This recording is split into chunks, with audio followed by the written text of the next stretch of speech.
I'd spent weeks planning it. Her birthday was coming up, and I wanted it to be perfect. For the past 3 years, I'd tried to make every celebration special. But this year felt different, more distant.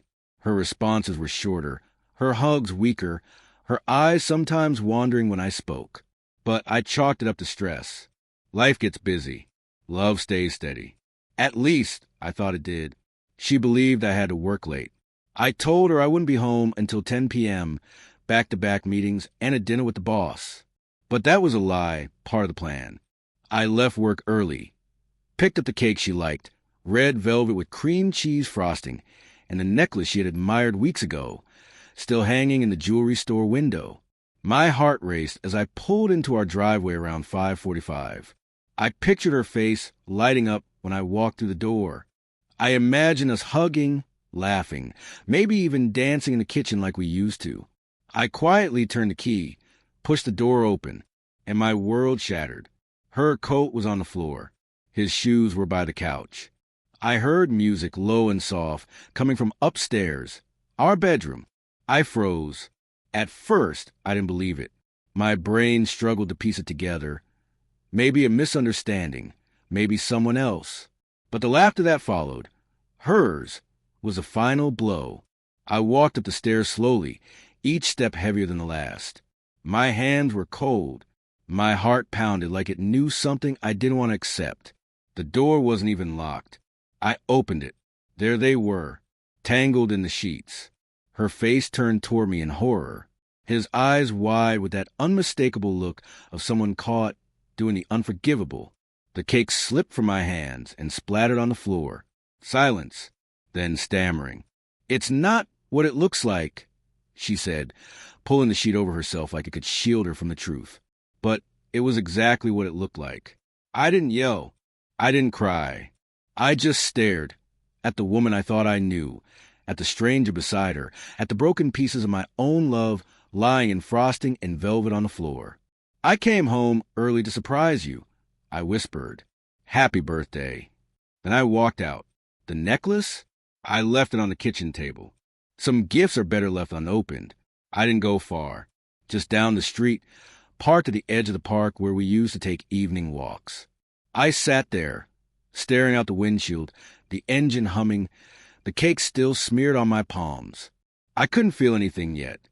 Not anger, not sadness, just silence. Memories started to flicker.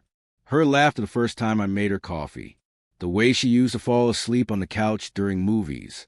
The night she told me she'd never hurt me. All of it now stained, infected by the image of her with him. My phone buzzed. "Danielle, please come back. Let's talk." Then again. "Danielle, it was a mistake. A stupid one-time mistake." One-time mistake? She had music playing. Wine glasses on the nightstand. Candles lit. You don't light candles for a one-time mistake. I turned the phone over and placed it screen down on the passenger seat.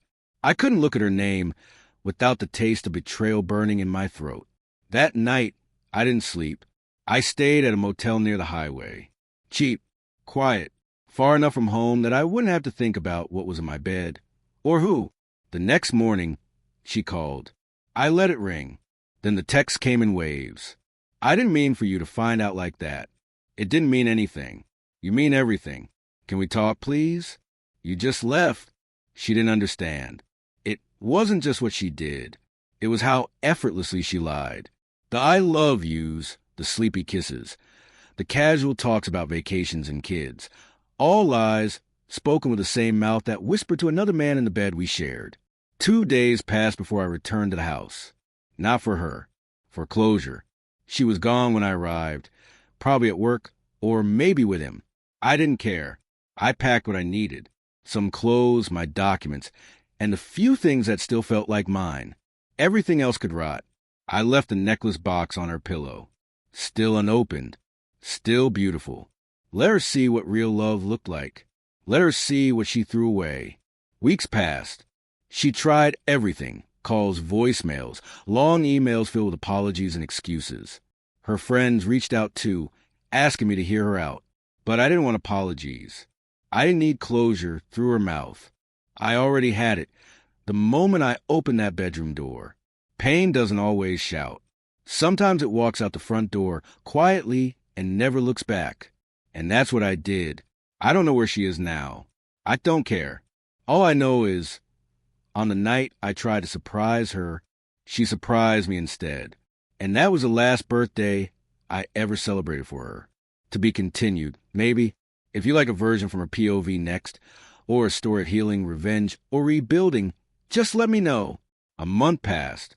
I moved into a small apartment on the edge of town. Quiet, unfamiliar, but peaceful.